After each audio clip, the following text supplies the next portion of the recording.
Bonsoir Dominique Cadiou, vous travaillez chez Carglass, donc vous avez quelle fonction, quel titre? Je suis directeur commercial France.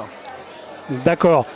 Carglass aujourd'hui, Carglass c'est de l'entretien, de la réparation, du vitrage, dites-nous un peu en quelques mots. Alors c'est très spécifiquement de la réparation du remplacement de vitrage et également du recalibrage de caméras ADAS. Alors caméra ADAS, c'est quoi ADAS? Alors je crois que ce sont les systèmes l'ensemble des systèmes de sécurité qui permettent aux véhicules d'être protégés et sécurisés. Exactement, c'est l'ensemble des systèmes qui sont une assistance à la conduite pour développer toute une série de fonctions de confort et de sécurité autour de la voiture. D'accord. Alors c'est quelque chose qui se développe dans les véhicules. Est-ce qu'il n'y a pas des problèmes avec les fournitures de composants?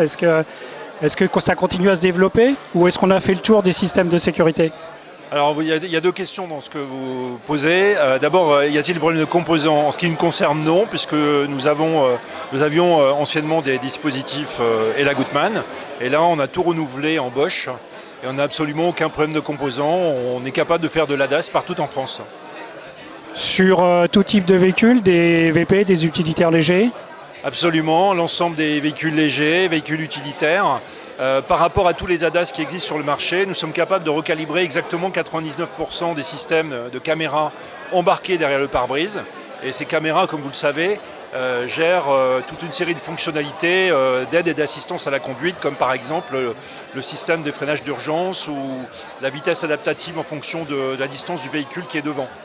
Alors oui, uniquement les problèmes qui sont devant, c'est-à-dire les systèmes de sécurité qui sont devant, derrière le pare-brise, devant les phares. Est-ce qu'il y a aussi, vous faites les caméras sur les rétroviseurs, etc. Enfin tout ce qui est système? Alors nous faisons spécifiquement la caméra centrale qui opère un ensemble de dispositifs de radar, de lidar et qui pilote d'autres caméras qui se trouvent dans la voiture. Alors pardon, le lidar c'est un radar laser si je ne dis pas de bêtises. Absolument.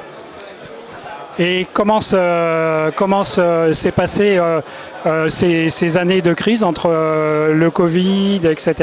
Est-ce que votre activité a baissé, en a souffert? Est-ce que vous avez été impacté? Comment Carglass a été impacté par tous ces soucis?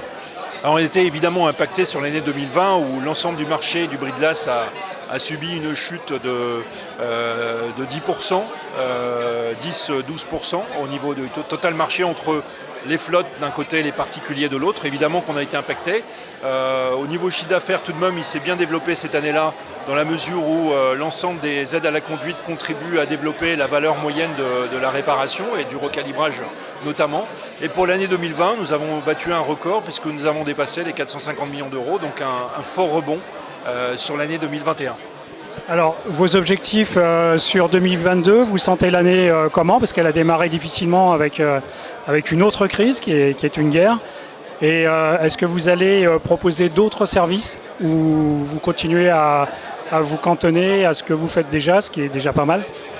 Alors c'est déjà pas mal, mais nous avons lancé très récemment le service voiturier qui permet aux flottes justement, en particulier pour des véhicules haut de gamme, pour des dirigeants qui n'ont pas le temps de se déplacer dans des centres ou qui n'ont pas potentiellement un rendez-vous en mobile à leur bureau, eh bien, ce service voiturier vient chercher la voiture d'un dirigeant, d'un comité de direction, de directeur sur le site de l'entreprise. Donc ça, c'est en cours de commercialisation sur une partie de la France. Donc ça, c'est un nouveau service.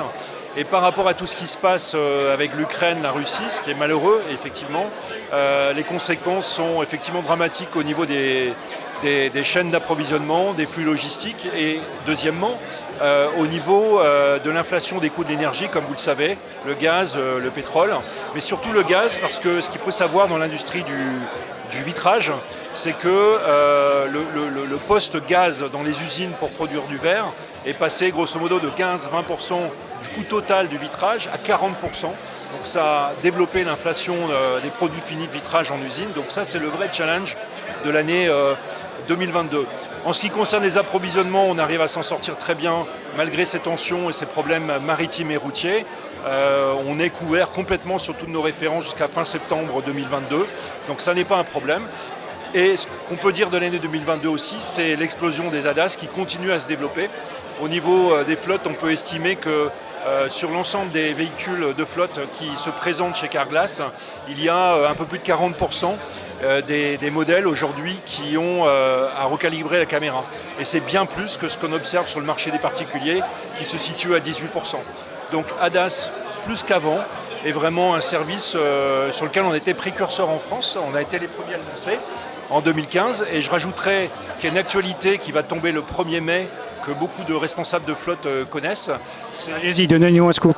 Alors, le scoop, ce n'est pas un scoop pour les responsables de flotte qui le savent déjà, c'est que le règlement européen qui s'appelle 2019-2144 rentre en force dans tous les marchés européens avec une obligation pour tous les véhicules neufs qui sortent de comporter un ensemble de dispositifs de sécurité supplémentaires, certains d'entre eux pilotés par la caméra qui se trouve derrière le pare-brise.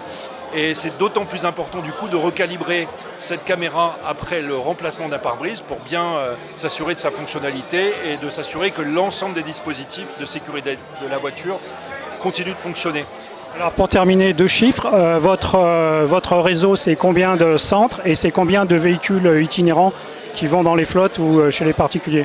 Alors en France, on a 470 centres et une flotte de 400 véhicules qui se déplacent non seulement au domicile de ceux qui le veulent, qui sont en télétravail, mais également évidemment sur les lieux d'entreprise, de chantier, etc. Et c'est un gain de temps énorme d'un point de vue, une économie de TCO aussi pour les entreprises, très clairement.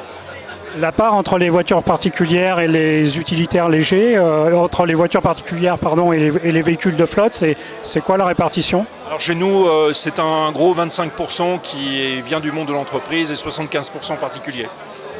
Eh bien, merci Dominique Cadieux et merci pour cette interview. Et je vous souhaite une très bonne soirée.